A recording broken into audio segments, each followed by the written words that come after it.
আসসালামু আলাইকুম। স্পিনিং মিলের রিং ফ্রেম, এটাতে রিং ট্রাভেলার ইউজ করা হয়। তো এই রিং ট্রাভেলারটা কত স্পিডে সে মুভমেন্ট করে, এটা আর কি ওর ঘোরে, এটা আমরা বের করব।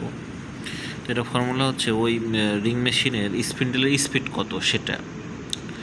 তো ওখানে গুণ করব রিং কাপের ডায়াটা মিলিমিটারে যেটা আছে, 38, 40, 42, একটা এক রকম 36, হ্যাঁ, গুণন পাই।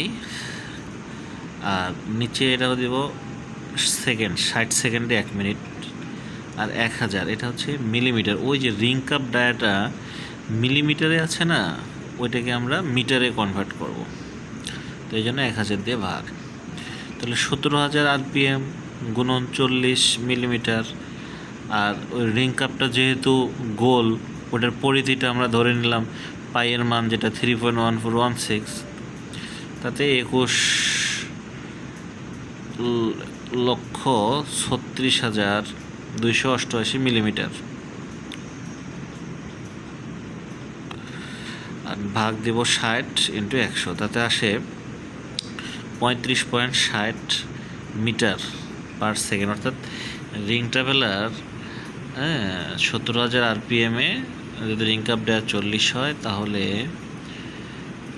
সেকেন্ডে 35.60 মিটার ঘুরতে পারে। ঠিক আছে, ধন্যবাদ সব। আসসালামু আলাইকুম।